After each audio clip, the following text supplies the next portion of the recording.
Very good evening to everyone. Am I audible to all delegates?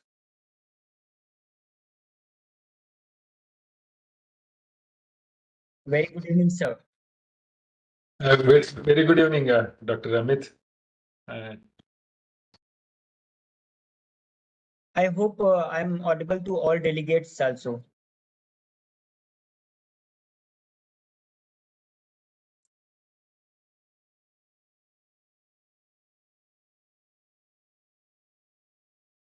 Am I audible to everyone?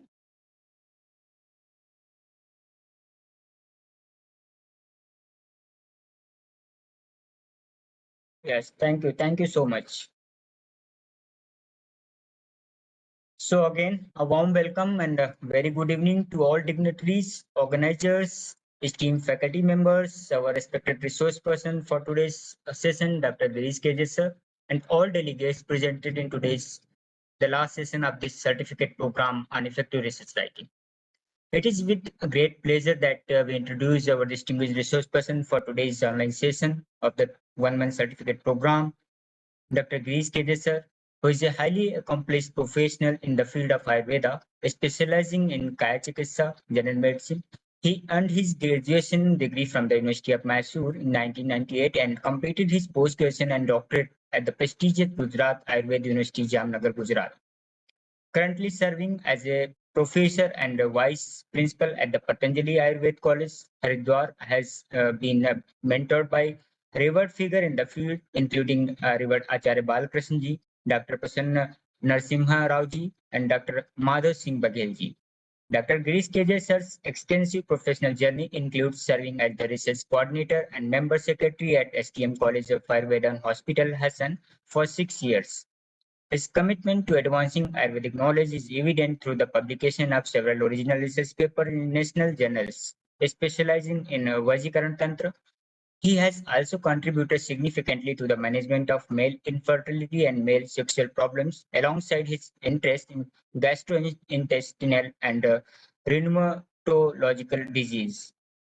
Recognized for his excellence, Dr. Girish K. sir has been honored with the Best Teacher Award in 2011 and 2022 at SDM College of Ayurveda and Hospital, Hassan. His administrative contribution are noteworthy, having served as Dean Academics and later shouldering responsibilities at Dean Program, Planning, Implementation and Monitoring, and student admission from September 2021 till June 2023. In addition to his clinical and academic accomplishment, Dr. Girish K. sir is an expert in information technology also. He has spearheaded the creation of digital database of postgraduate theses from the Institute of Postgraduate Teaching and Research in Ayurveda, Gujarat Ayurveda University, Jamnagar. This database now is in seventh edition with an eighth edition underway, provides a valuable resource with the capability to search through 1,000 full theses. Dr. Girish K. sir also served as a co-editor alongside Dr. Madhava Singh Baghel for research in Ayurveda and online searchable directory of Ayurveda PG and PhD thesis. Titles, I will share the link of also in the chat box later. We are truly too privileged to have Dr. Girish K. sir with us today, and we look forward to gaining insights from his wealth of knowledge and experience. Please join me welcoming Dr. Girish K. sir. Please, sir. Welcome, sir. Thank you, Dr. Amit. And at the outset, I apologize everyone for not taking session yesterday because currently I'm at Nepal for an institutional assignment. So it's about 40 kilometers from Kathmandu. It's a place called as Dhulikhel. So I'm here for last a week. So at the outset, I thank Shubham Pandey sir and Dr. Amit Tiwari and all the team over there for the continued support, continued opportunity. So I hope it is visible and Yes, sir. Visible, sir. Yeah. So I would like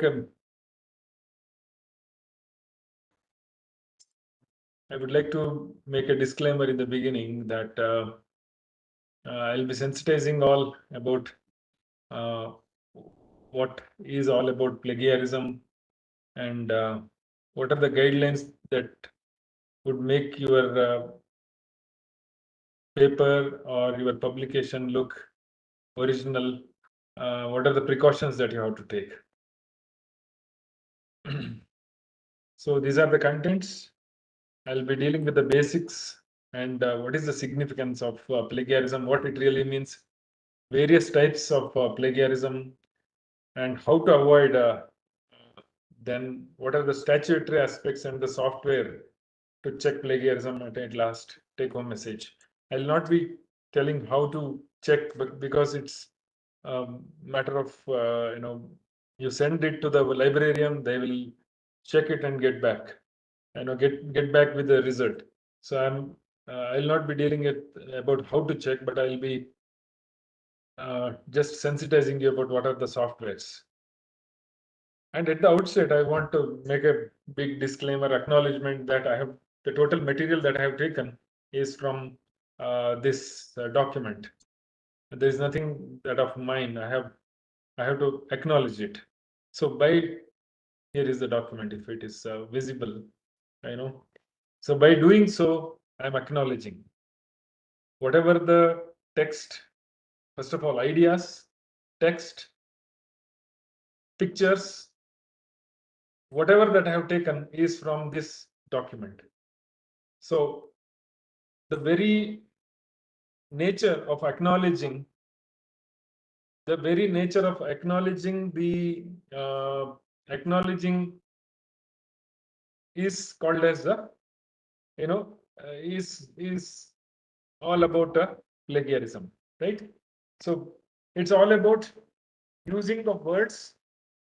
I want to draw your attention: words, images, processes. Just a second. Some work is going on. So you may hear some sound. Let me lock the door.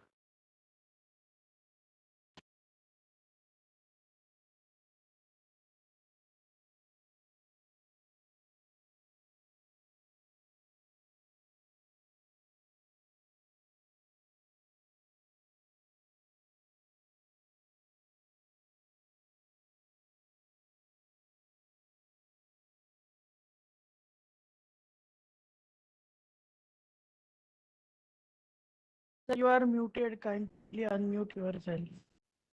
Yeah. No. Sorry. What we need to understand at in a very broad manner is not about words. It's about images, processes, structure and design elements, and most important is all about ideas.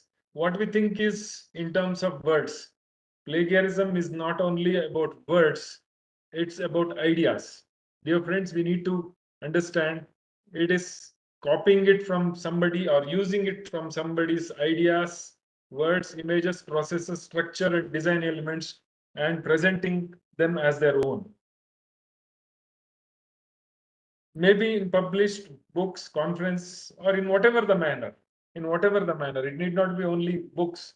It adds to even I need to say medias also. So one thing, those who are already sensitized and those who are already published, they would be very well aware that using somebody else's words is not merely plagiarism. It's about ideas. So subsequently, or following the ideas, that follows the ideas is words and images and processes and structure. So please keep in mind, in the very basic definition is about copying somebody's ideas, presenting in the words and images and processes and structure and design elements as their own. So that adds to what it really means. We need to understand that plagiarism is very rampant, and it adds to a serious form of ethical misconduct, academic dishonesty, right? In terms of law, we need to understand that it's not merely, you or we may do it knowingly or unknowingly, right? We may do it knowingly or unknowingly. ये मुझे पता नहीं था, this I didn't know, somehow it happened. I mean, even whether it is knowingly or unknowingly, it's an ethical misconduct and it's a academic dishonesty. So what it adds to, what it really means, it may lead to retraction of the article or published material. It leads to, it may attract, or the authors may be called for education and ask them to rewrite the copied text, and it may lead to rejection of the article, issue a correction of a published material, issue a retraction of a published article, inform an author's institution. You may get a call from a publisher that some sort of plagiarism has really happened. We need to understand that many chancellors, rather vice chancellors, ministers, many respected persons have lost their job. In Western, even in Indian situation or Indian context, um, it's a serious ethical misconduct and academic dishonesty on I should say, being proved that they have lost their job. So please let us make it into a point that there are many journals which do not, what I should say, are very serious about this plagiarism check and publication ethics. You may publish, but somehow if it gets caught, it adds to, it adds to serious punishment. So what constitute, plagiarism, right? Plagiarism maybe in terms of the extent, maybe in terms of originality of the copied material, position or context or type of the material that is being copied, referencing, or it may be related to a referencing or attribution to the original authors. It may be in terms of the intention. So let us see from the extent. We may copy few words to few sentence to a whole paragraph to several paragraph to the whole paper or whole thesis. We need to understand.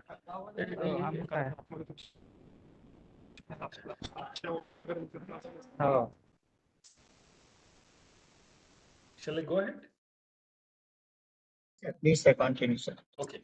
So from extent of copying, it can be few words to sentence to paragraph, whole paragraph to several paragraph to whole paper to whole thesis. So it is at the one end, and which is pardonable. At the other end, it is punishable. From originality of the copied material, you may be called to widely used phrases and ideas which is acceptable because it is common day-to-day, what I say, it is commonly used, it is widely known. So it can be phrases and ideas used by small number of authors. It may be at the extreme end, it may be original phrase or idea or a work that we may copy, right? So from position or context or type of material, there can be a standard method, right? That is followed. It may be describing another's work's findings, which is acceptable. At the other end, it can be copy pasting the whole of the material and presenting as though it is their own. So next is about, we need to understand. Just let us think that we have prepared a PowerPoint and somebody else just copies or just presents your work as their own. सब जल जाएंगे. We virtually we said, "ये मेरा, this is my work.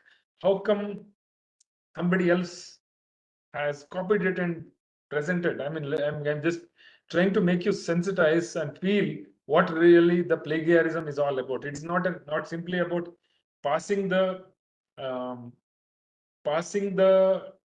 document through a reference checker, right? Or a plagiarism checker and getting the least one. What we need to understand is that your original ideas, your work, your data, your findings being copied and presented in some other way, or maybe in the same manner, without acknowledging the original source. You can forget about a big research. Even your own PowerPoint, the PowerPoint that you have prepared, if somebody else steals it and present them alone, we can't tolerate, right? So we need to, at the one end, we need to, we may reference or we may attribute the source with the, author, everything. That is perfectly all right. At the other end, somebody else may use your material which is unreferenced. They may not quote the original author at all. So you need to understand the spectrum, right? At one end, it may be, and that's what I was telling, that knowingly or unknowingly, you don't have an intention to deceive or present the material, as though your own, but somehow unconsciously or unconsciously or subconsciously you have copied and uh, present. That is okay, but intensively, I mean, that is also not okay, right? But with an intention to deceive, you may copy paste. That is the other end, which is a big mistake. So what we need to understand, there are several ways in which the plagiarism or copying and using somebody else's ideas, which may follow words, texts, images, right, and processes. It is wide, and presenting them as own may happen. So we need to understand the spectrum. So I have spent the last 5 minutes just to make you understand. There are several ways in which the plagiarism can really happen. So major plagiarism could be defined as any case involving unattributed copying of another person's data, findings, or resubmission of an entire publication under another author's name, or verbatim copying of more than 100 words of original material in absence of any citation or reference to the source material, or an unattributed use of original published academic work, such as the structure, argument, or hypothesis idea of another person or a group where there is a major part of new publication and there is evidence that it was not developed independently. So basically, just copy pasting and telling that it as yours. That is not tolerable in the academic circle, right? Minor plagiarism could be verbatim. Verbatim is a word-to-word copying of less than 100 words without indicating that these are direct quotation from original work, unless the text is acceptable as widely used or standardized. Close copying, right? So of significant section from the another work. So that is acceptable. चोरी ही तो चोरी है. हमारे यहाँ कहते हैं कि whether you have stolen a small item or an elephant, chori to chori hi hai. So, but it is very much rampant. As I was telling you, maybe many of the times it is knowing, most of the times it is unknowing. Rather, I need to reverse it. I need to say many of the times it's unknowing. What I need to say is that we are not educated, especially from my end, my field. I need to say, especially Ayurveda, where I belong, there is a very less education about it. So what we need to do is we need to educate ourselves. We need to educate the co-workers and sensitize them. It's a difficult task. I need to say that it's a not difficult. Rather, I should say capacity building is required, especially when it comes to plagiarism. It is not merely passing the your document through and getting it cleared. It's all about copying somebody's idea and presenting as your own without acknowledging. That adds to plagiarism. So one is about ideas, second is about images. So republication of image, which may be photograph, diagram, drawing, generated by another person without acknowledging the original source. So what we need to, in the context of plagiarism. Plagiarism is all about ideas and text, right? I need to highlight again, and I'll be highlighting again and again that it's all about ideas, not merely text. So let us very quickly go through how to avoid this. This is not exhaustive, but this can be a guideline, right? So when it comes to plagiarism of ideas, right? Appropriating or using of someone else's ideas, maybe in whole or in part, with superficial modification without giving credit to originator. So that's about plagiarism of ideas, right? So from ideas only the text or originates. So in the era of intellectual property right, patent, right? So what we need to understand is that ideas fetch, fetch recognition. So when somebody takes away your ideas and presents them and they get a patent and they gain um, royalty and intellectual royalty, and I should say a financial gain, it adds to it's an unethical practice, but it is very much rampant. The solution that I have in my mind is all about educating. So it can happen unconsciously also, right? Inadvertent appropriation or use of others' ideas, concepts, right? Or metaphors, right? Place an author generates an idea that he believes to be original, but which in reality had been encountered at an earlier time. कहीं आपने पढ़ा था, आपको लगता है कि वो अपना that's your original idea, and you tend to unconsciously present as though it's your idea, right? So professor takes idea from their students but fail to give them credit for their contribution. It may unconsciously or consciously it may happen, but we tend to give credit to the original author or somebody who has really from where the idea has really generated. It can happen as a part of confidential peer review process also, right? So revised definition can be plagiarism is the appropriation or use of another person's ideas, processes, results, or words without giving appropriate credit, including those obtained through confidential review of research proposals or manuscripts.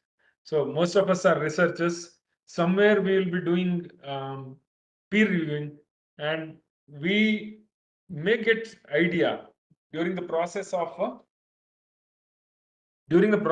peer reviewing or reviewing the research proposals. We tend to copy it and use it without appropriation or attribution to the original, the person who has really generated it. So it is also I need to make all of you understand that it is not merely passing the document through plagiarism checker, right? It is not merely passing the text or the document or the manuscript or the article through or thesis through plagiarism checker and getting it cleared. What we need to understand, it is all about attributing or giving credit to the originator. So that's what I want to highlight. So guideline about others' work. An ethical writer always acknowledges the contribution of others to his work. So that is the best part. We need, consciously or unconsciously or subconsciously, whatever the way you think, we need to acknowledge the original author or original originator. So in terms of verbatim, right, word to word. So it is about copying a portion of the text word to word from another source without giving appropriate credit to the authors. So that is called as a verbatim, verbatim or plagiarism of a text by word to word. So when it comes to verbatim, we need to quote the source within the quotation marks, right? So obviously at the end we need to cite the or cite its origin, right? So usually it is the verbatim texts are quoted within the quotation marks, right? So another way of another way of um, another way of plagiarism is about patchworking and mosaic writing. Let me walk you through this. What this patchworking? Patchworking is copying portion of text from one or more sources, inserting or deleting some of the words, or substituting some words with the synonyms, but never giving credit to its authors, nor enclosing the verbatim material in the quotation mark. That is patchworking. All of us can understand this paragraph very well. Again, I mean, I will be repeating. I'll be repeating to say that it's not merely getting it passed through plagiarism checker. What we need to do is give credit to the originator. So mosaic writing is borrowing the ideas or opinions from an original source and a few verbatim words or phrases without crediting to the originator. So what we need to understand at the end is not merely words, it's about the ideas, it's about attributing or giving credit to the originator.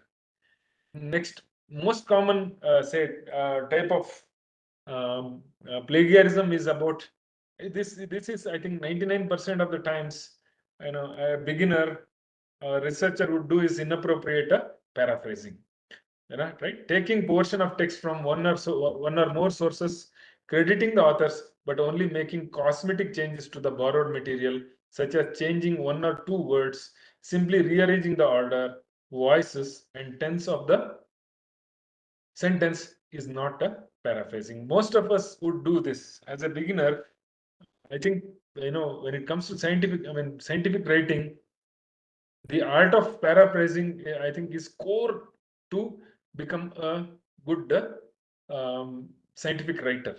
So most of us would do this. Most of us would do this because scientific writing requires hours together, hours of hard work, writing, rewriting, unlimited patience, which most of us do not have. We may have a guide who would um, hold hand and tell us, you do like this, you do not do like this. Most of the time it do not happen, and most of us would end up in inappropriate paraphrasing. So scholarly writing, including scientific writing, often involves paraphrasing and summarizing others' work. That's what I was told. That's what I'm telling, that whether it is your thesis or your research article, it involves a lot of paraphrasing and summarizing others' work. You may have to bring in original ideas from various sources, and generate or synthesize a concept, and it requires the whole of the program that you are attending points towards paraphrasing and summarizing others' work. So when we do so, we use our own words to convey others' contribution in a shorter version of the original. The core is that without twisting the original ideas. Not only we use our own words, but we must also use our own syntactical structure. Always identify source of our information. So ensure that we are reproducing the exact meaning of authors' ideas or facts. That we are doing so using our own words and sentence and structure. This is the core of a whole of a paraphrasing and article writing. It's really difficult. I think most of us, the first publication would be a blunder. Your first research would be a blunder. It's one of the biggest mistake in life. And as you progress, will become a great researcher. So there is no shortcut. I think most of the persons or researchers present over here would agree that whether it is your PG or postgraduate or your PhD, most of us would agree that it's one of the biggest blunder in life. So when it comes to paraphrasing, we have to use our own words and think and syntactical structure while attributing to the source of information. The most important, reproducing the exact meaning of other authors' ideas and facts.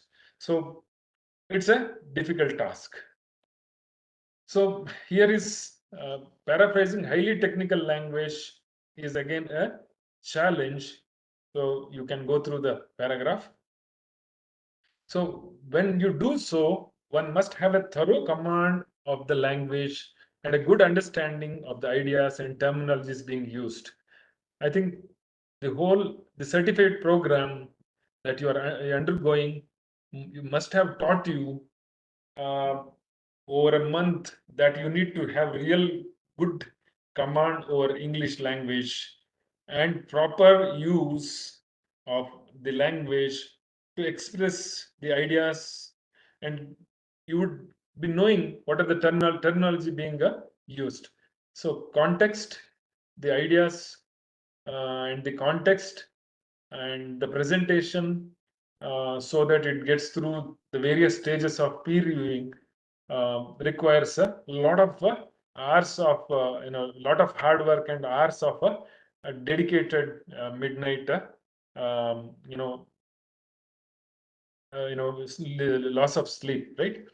So here is, when it comes to plagiarism and common knowledge, usually it doesn't require citation, right? But when it comes to presenting a common knowledge day to day, the widely accepted common knowledge or concepts, when you are in doubt, you have to provide a citation. You have to provide a citation. You have to provide the original source. Please remember, oh, this is known to all. This is widely accepted in your field of research, or in the science where in which you are involved, but still you need to cite the source of common knowledge also. So when it comes to plagiarism and authorship disputes in terms of seniority, it's common in post graduation and doctoral studies. So it requires, again, it's about attributing attributing the original author. When it comes to research work, usually the researcher, maybe a research scholar, will be the principal investigator. When it comes to attributing or acknowledging or stating the role of individual contributors, the original author or the investigator should be acknowledged, right? So it's a matter of debate, but let us go ahead. One more way of plagiarism is self-plagiarism, right? Reusing your own work, right? Published work, and presenting as though it's your own, as though it as a new product, without letting the reader that this material has been appeared previously. So this misleads the reader about the novelty of the material. Not to say that. Usually the journals do this self-plagiarism in terms of the contents from their journal. It's a common practice, right? Here, reusing their own work, or the author using his own work and presenting it in a new way, that is also self-plagiarism. In other way, journals may, in your peer review comments, first initial editorial comment, they may say that, or they may ask you to use the sources from their own journal, which is also a wrong practice. Anyway, it is prevalent. right? Next, duplicate or dual publication. Besides fabrication, hope all of us know what is fabrication, right? Falsification and outright duplicate publication and of other forms of redundancy, right? Duplicate publication in the academic context is academic dishonesty. You may duplicate it and you may publish it. That is equal to academic dishonesty, which is very much common. Redundant, already it is there. We may publish it again. Publication, there is possibility of publication overlap, right? Data, the plagiarism can happen in terms of, has can happen in terms of data aggregation and augmentation, data disaggregation, data segmentation. These are, higher level. When higher level of it's much more than the text. That text and ideas. The researcher may use the data of already that is published. They may aggregate, they may disaggregate, or they may segment and present it in a newer way without acknowledging the original source. So it can lead. The one more is point is about publication of complex study. If the result of a single complex study are best represented as cohesive single whole, they should not be partitioned into individual papers, right? You have done a big work, and you may present the work in several journals and as though separate or different one. That is also not correct, right? So you need to really quote that the part of this work is already published in the same journal or maybe in another journal. So whole of this, dear friends, you need to understand, whole of this plagiarism is not merely passing the text or an article through plagiarism checker and getting it passed with 10% or less than 10% similarity check. It's research is about being honest, being transparent, being clear in your submission. So the plagiarism can be in terms of reanalysis of the same data. Plagiarism can be in terms of same data, with different conclusions, right? Different conclusions. So when it comes to research, it's all about the perspective, right? In what way you look at the data, and most of us really know the same data can be interpreted in several way, right? The same data can be presented in several way, right? Maybe interpreted in several way, and so it's not about just again passing it through the similarity check, turn it in, or Urkund or whatever. So it's all about the ideas. When it comes to previous publication of previous data, right? One must clearly indicate to the editors and readers the nature of previous dissemination. As I told, that it's all about being open, right? Being open.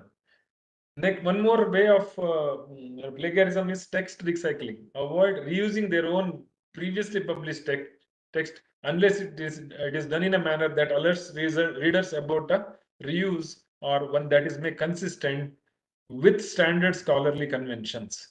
So text recycling is also a possible way of plagiarism.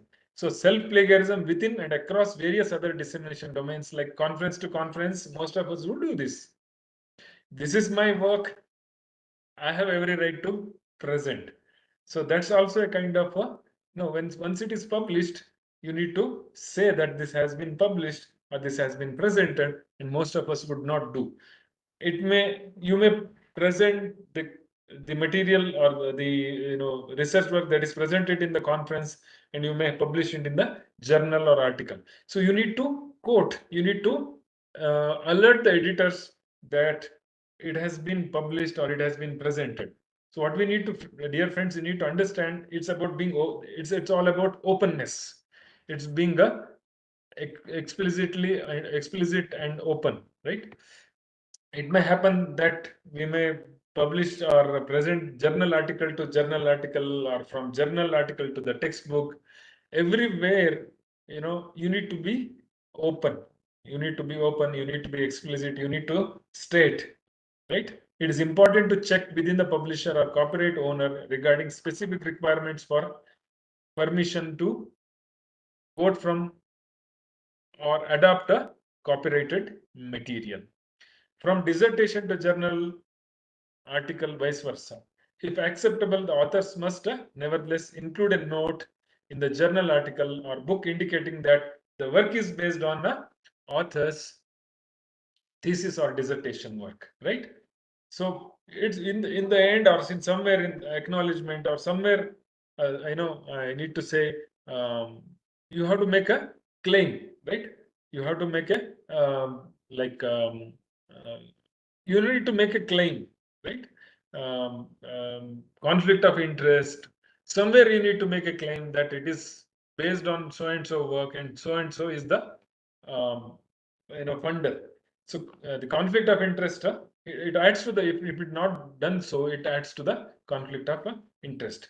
Coming to the copyrighted material, which also comes under plagiarism, issues related to intellectual content rights, that is copyright, and especially the need to always to be transparent in our work when reusing materials across various dissemination domains have potential of violating a copyright. So unauthorized use of copyrighted material violates a copyright law and represents copyright infringement. So one need to really, there is, get used to the doctrine of fair use of a copyright law. Dear friends, it's not about going through this certificate program. It's to get to know. It is more important is when you really start publishing, you'll know you will really learn. So when it comes to copyright infringement, fair use, and plagiarism, relatively short direct quotes from published work does not usually require permission from the copyright holder, as it typically falls under fair use. Extensive copying of the text from a copyrighted source can constitute a copyright infringement, whether the appropriate text is properly enclosed in a quotation mark or correctly paraphrased, even if a citation is provided according to the established scholarly convention. So we need to really educate ourselves about fair use policies.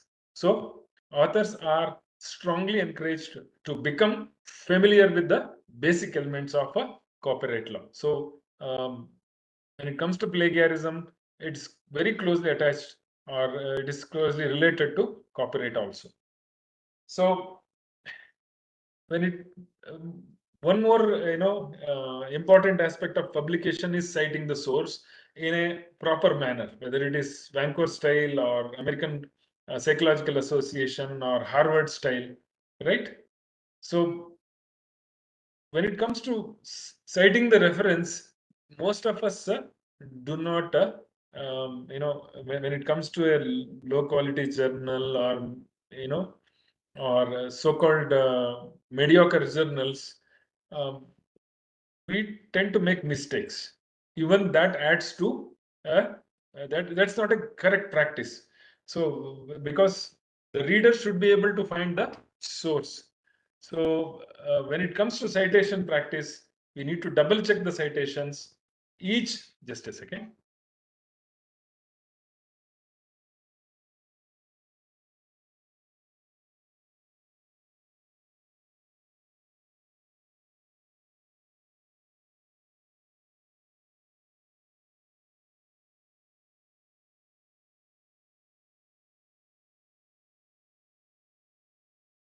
So when it comes to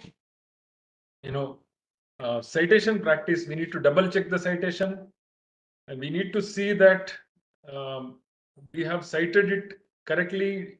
We have followed the reference practice, or rather reference guidelines, right? It is always good to cite the primary source rather than the secondary source. So authors, it is called as citation stuffing, which is quite interesting. Authors intentionally cite their own work regardless of its relevance in an attempt to manipulate their own article impact factor, right? So that also adds to, it's a wrong practice. So, Dr. Amit, shall I conclude? Yes. Please continue, sir. Maybe another 5 minutes. No problem, sir. We have time. No problem. Okay. We have 15 minutes. Okay, sure. So next thing is about borrowing extensively from a source, but on only acknowledging a small proportion what is borrowed. That also adds to plagiarism. So, right. So that's also a plagiarism. We borrow extensively from a source, but we acknowledge a small proportion, thinking that we have acknowledged the originator or original source. That also adds to plagiarism. So now let us very quickly go through what statutory aspect, right? Especially UGC guideline indicates, right? So here is the UGC promotion of academic integrity and prevention of plagiarism in higher educational institutes regulation 2018, which we may find in the internet. So here I just want to highlight what plagiarism. I need to cite the definition of plagiarism means the practice of taking someone else's work or ideas, passing them as their own. You need to understand what I'm trying to tell or convey from the very beginning. It's not merely text. It's about ideas, dear friends. It's about ideas. You may get bored, but we need to make it into our take it into heart. It's not about the words. It's about ideas that we need to acknowledge the original author, right? Originator. So in that case, I'm not going to bore you. Here they have cited the extent of levels. Level up to 10%. What if somebody commits a mistake or plagiarizes? Level 0, similarities up to 10% minor, no penalty. Level 1, 10 to 40. Level 2, similarity between 40 to 60, and similarity level that is more than 60 is the level 3. So what it really means, or what it really adds to penalty wise. I just want to read, what if you commit a mistake, the penalty that the institutional academic integrity panel may levy on you or impose on you, especially level 0, minor similarities, no penalty. Level 1, student shall be asked to submit a revised script within a stipulated uh, time without exceeding a period not exceeding 6 months. Level 2, that is between 40 to 60% similarities, they may be told to submit the revised script for a period of 1 year.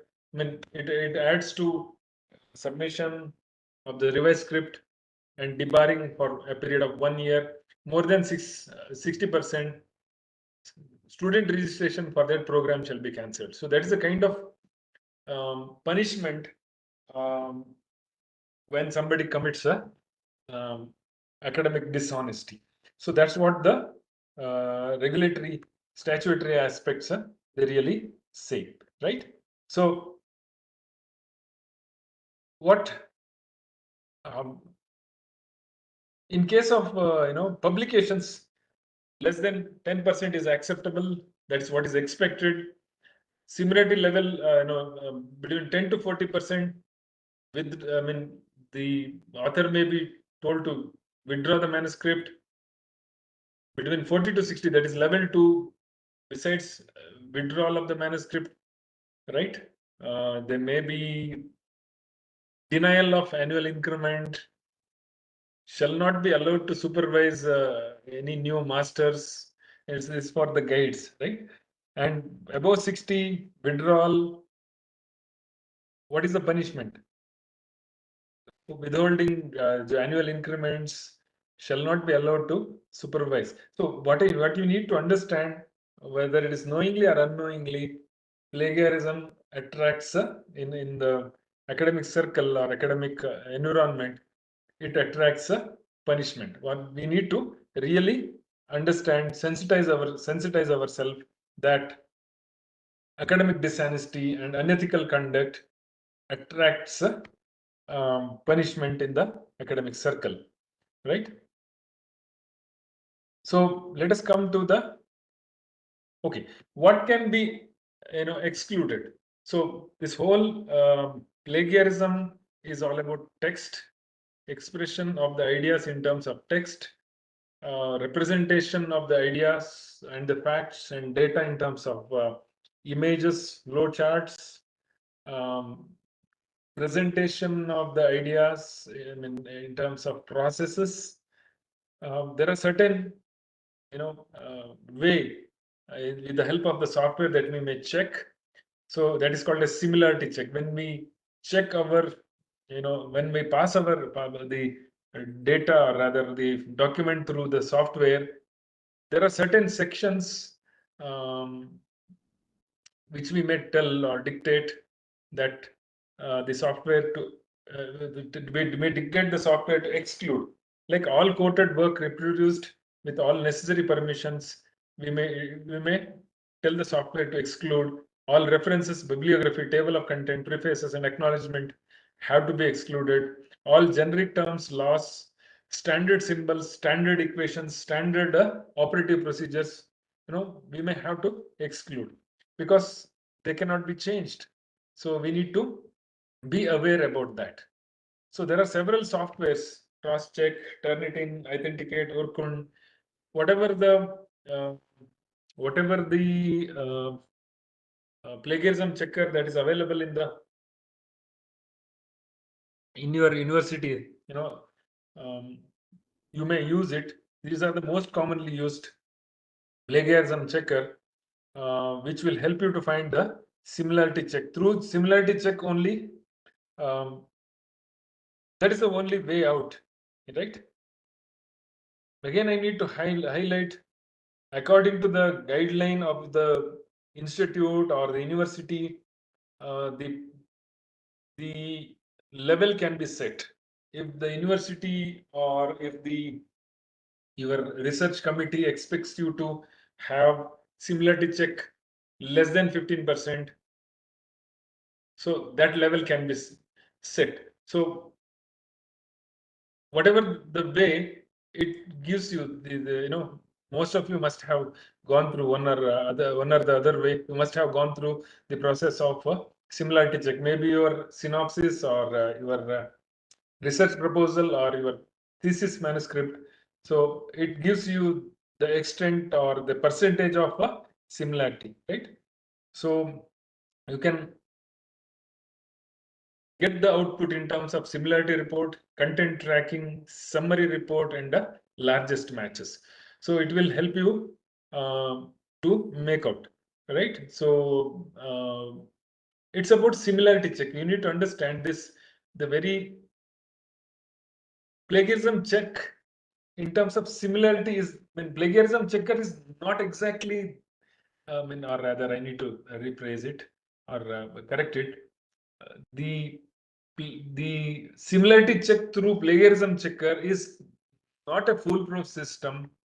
Rather, it gives you an idea whether you have copied, whether you have borrowed without appropriating to the original author. So that is important. Plagiarism is a way of copying somebody's ideas, texts, images, processes, whatever that is possible without attributing to the original author. So it's a kind of dishonesty. Being researcher, we need to be honest and acknowledge the original author. So to conclude the session, I have not focused on the way, in a very practical manner, but you can go through this source. It's a wonderful document wherein they have given several illustrations, wherein they have given several illustrations. They have given several examples. It's a wonderful, workbook on understanding what plagiarism is all about. They have given several exercises. I request all of you to go through this. Whatever that I have presented in the last 1 hour is very superficial. This requires the whole of this, the art of rephrasing, paraphrasing and summarizing requires a lot of hard work. So here in this document, they have given several examples. I think if you go through this and work hard or work through this, it's about 70 pages, which is an excellent source on source or workbook on plagiarism. It will really it will make you and master in a plagiarism check. So to conclude my I need to say it's a superficial talk. Hope you are sensitized or you have understood. Most important, you must have felt what plagiarism is all about. So, ethical writing practice and honesty is key to prevent a plagiarism. It's not the software, it is about ethical writing practice. And the most important core is about being honest, paraphrasing, summarizing, referencing, so as to preserve the original idea of the source. Originator requires thorough practice and there is no shortcut. Dear friends, please understand this. It is this summary or it is the gist of the whole of the talk. Ethical writing practice is beyond plagiarism detection software, which helps and need of the time to uplift the science to a highest level, highest standards as a researcher. So with this, I thank Pandey sir and Dr. Amit Tiwari for this invitation. And I wish everyone happy researching and wish great luck and achievements in your future. Thank you so much. Thank you so much, sir, for such a wonderful session delivering on plagiarism with all details. So all delegates, I will share the PDF of the PPT and source book after receiving from the sub with all delegates, so you can go through it. Also share the recording of the session so you can revise if missed anything during the session. Thank you again, sir. On the behalf of organizer, we convey our sincere thanks for your valuable time and expertise sharing with all delegates in this 1 month journey of the ineffective research writing.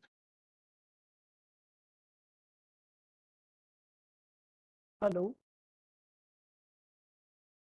Sir, you are muted. You are muted, sir. Currently, I'm in Kathmandu, which is about the Yeah. place called as Dhulikhel, which is about 40 kilometers. It's a beautiful Nice valley. place, sir. So Nice yesterday it place, sir. happened Nice about place. 5 minutes, just before it started, wind started blowing, the power went off. So I felt really sorry. And again, I apologize everyone No for problem, sir. All delegates are very supportive.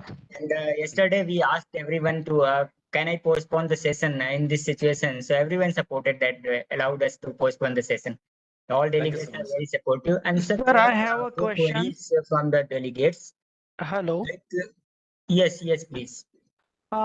Sir, while writing the thesis, there is a section review literature. So many times what happens, we have many quotations from like Charaka, Shishruta, Vagbata and all the classical textual references. So in those things, how we can deal with the plagiarism issues. No, see, Supported. plagiarism, handling the plagiarism is about paraphrasing in such a way that the original, idea is preserved. So it requires, most of the We Ayurvedic, cannot rephrase the Charaka's quote or Shishruta's quote. We have to write it as certainly respective that is what is required, and that's all the game. That's a big, I'll tell you, 90% of us, especially Ayurvedics, we fail in doing so. It requires rewriting, writing, and rewriting, which is really required in terms of, academic publication, maybe in terms of thesis or in terms of article. So that's all. That is the hook. I hope most of you agree with that. Those are expert writers or researcher would agree with me. Yes, sir. Writing a manuscript is a different thing, but it's about writing the thesis and especially review literature section, sir. You are absolutely correct. Whether it is, you need to understand, Dr. Amit, that whether it is thesis or article, the rule uh, uh, will be the same.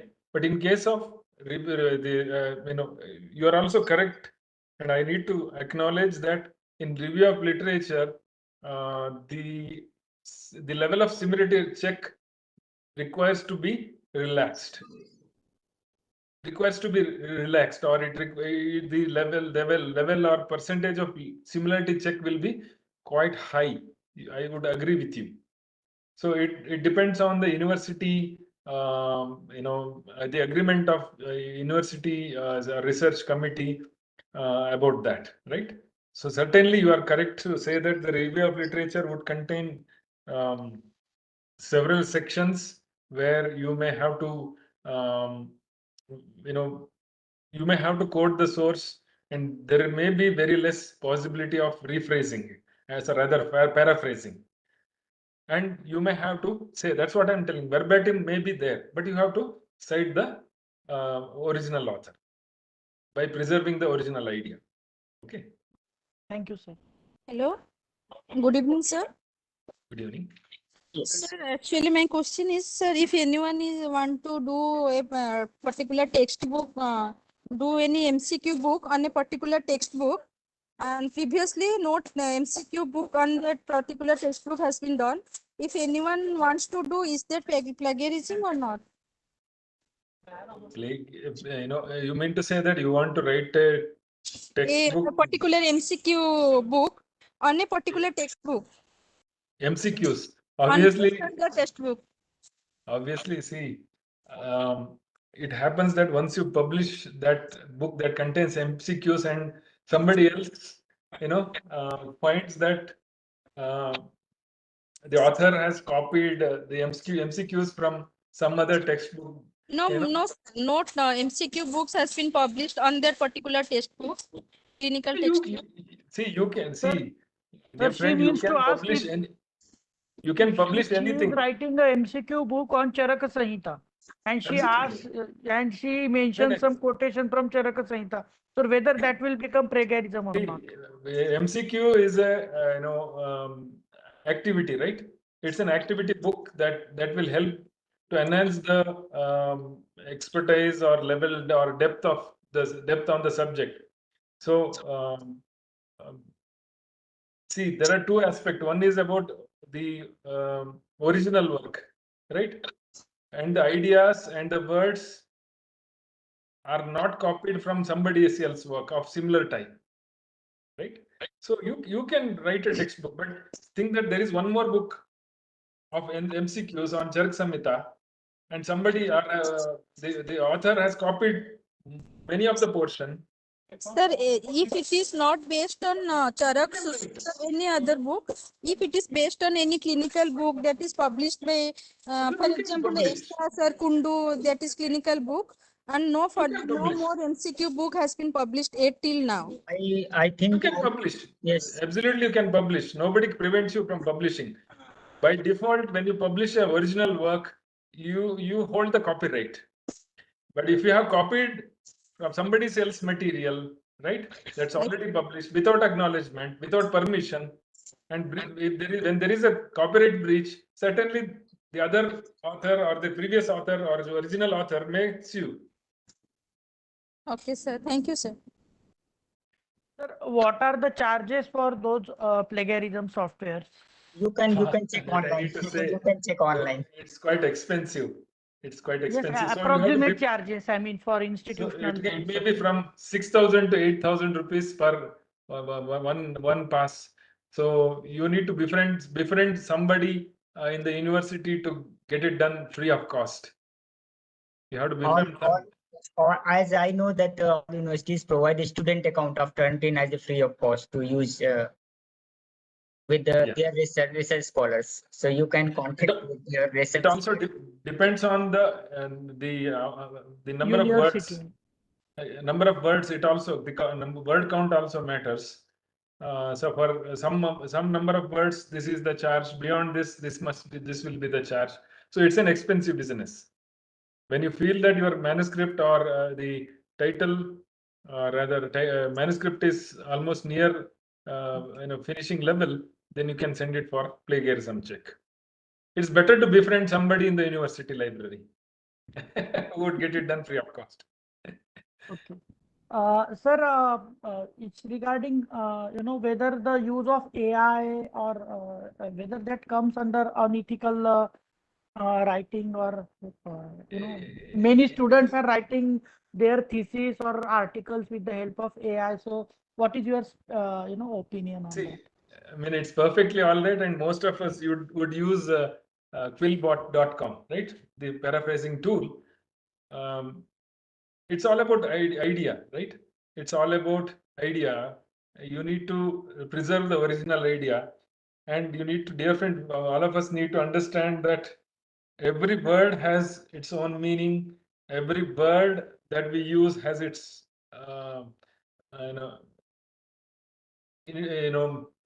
implementational or an implication. So the best way is to use the AI tool cautiously, carefully, not just submitting ourselves to the AI tool. So the best way is to read, understand the use of words in terms of the context in which it is being used, what it really means. So always when you use an AI tool, it can be something called as alankaric language, right? So they, word jargons really may not really give the exact meaning or represent the original idea or the process. Okay, so we need to use AI tools carefully and cautiously. Sir, my question is, plagiarism is the academic dishonesty. Whether use of AI is academic dishonesty or not? See, academic dishonesty, use of AI is used widely nowadays, but just submitting oneself to the AI tool, without knowing what it really means, right? Without knowing what it really means. Now, that's what I was telling. Whether committing the crime knowingly or unknowingly, it adds to crime only, right? So being a researcher, we need to be really cautious. We need to, really train ourselves, work hard, being honest, and present the material. That's what I was telling from the very beginning, and all of us must have got bored to say that plagiarism is not just passing the document through the plagiarism checker and getting the minimal percentage. I want to add, Dr. Amit, that if you are using any tool, like you are using SPSS for your analysis purpose, right? Then you mention in your thesis that what tools you are used during thesis. If you are mentioning the tools, that there is no ethical issue. If you are mentioning the tool, that what Sir, tools you my are question using. is, many students are using ChatGPT for thesis writing. So whether Okay. such a use is academic dishonesty or not? No, basically tools are for your time saving purpose. When you are when tools are not available, then what you will do at that time? You paraphrase manually, right? And Yes. now tools are doing the same thing in a quick time, so it saves your time, right? That's why tools are introduced, but it should follow the guidelines. It should follow the paraphrasing rules.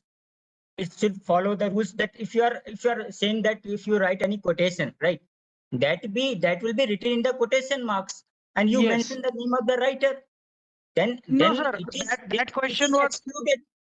sir, that question was different. Now the question is, many students are using ChatGPT for their thesis writing. So whether that is ethical or unethical, my straightforward question. I mean, while evaluating the thesis, there are softwares where we can detect like zero GPT, where we can detect the percentage of AI writing which each student have used. So right now, whether we have such a limit for use of AI, like we have the percentage for minor plagiarism, moderate plagiarism, like that. So whether we Dear, have such a percentage for use of AI, that's what my dear question. friend, dear friend, I'll tell you, whether you cut it using a highly sophisticated instrument, especially maybe a vegetable, or use a simple knife, it doesn't matter. Cutting it in a right direction, right way, in a right shape, so that you can cook is all about it, right? So we need to use it judiciously. That's what I mean to say. In a single line, that in thesis acknowledgement, we write that we thankful for our gurus, we thankful for the person, like that. So if we are not acknowledging anything, that is dishonesty. If you are acknowledging that we are using some AI tools to complete my thesis with my guide, with my mentor, if you acknowledge all things, then this is honesty. This is not dishonesty. I hope you understand, Dr. Amit.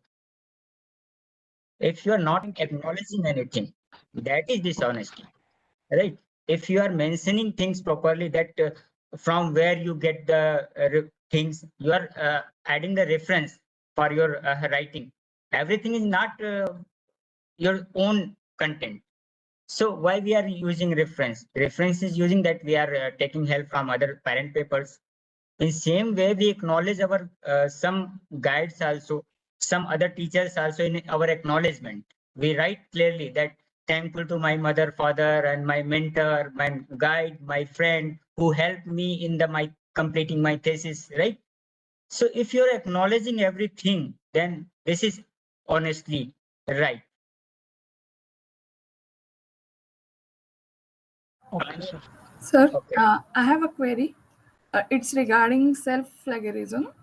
So my question is, if we have already published this MD postgraduate thesis, and we have same or more or less same subject for the PhD work. So, and we are copying material from our own dissertation for the thesis. So, is it considered as self-plagiarism? What I would add is the field of research may be same, but when it comes to doctoral research, the novelty component, when it comes to when it comes to analysis of research problem in terms of finer feasibility, interesting, novelty, ethical, and relevant, the novelty component of your research, wherein you will be advancing in some or the other way in comparison to your postgraduate, that requires to be highlighted, number one. Number two, there must be some difference between what you have done in post graduation and that you are going to do in doctoral. So that should make some difference, right? That should make some difference in terms of your literature review, methodology, and the hypothesis that you make, and the objectives. Everything should be somewhere it should be different. There must be some advancement in terms of novelty.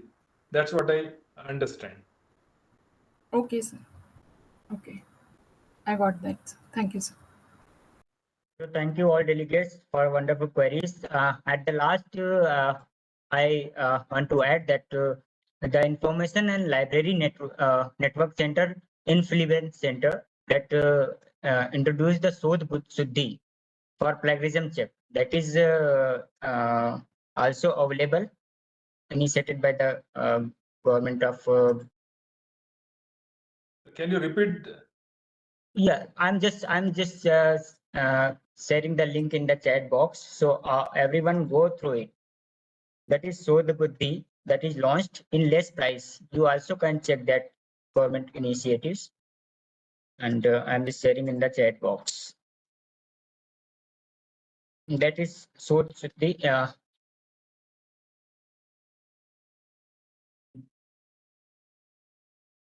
So you can also check this, and there are lots of software are available. You can check as per your need and as per your as per the charges of the software.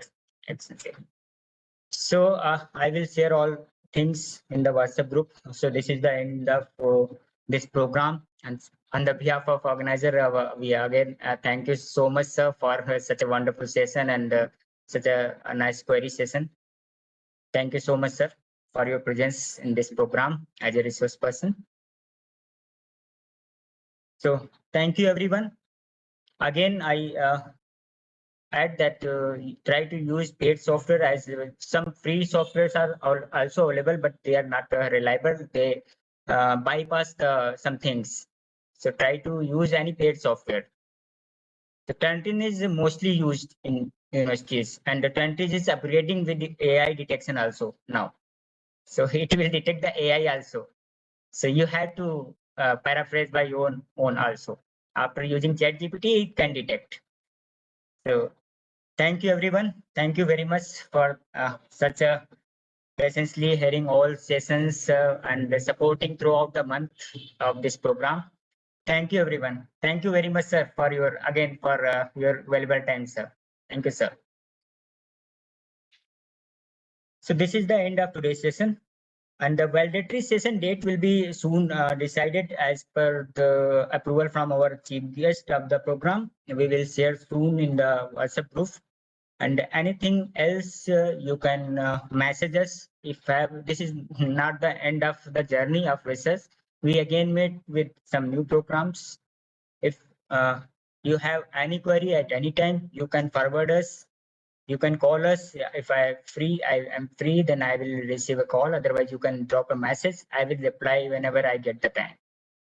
So I'm always there for any query. So I will answer that queries. If I am not able to answer, then I will contact our resource persons as per the query. Then I will revert you accordingly.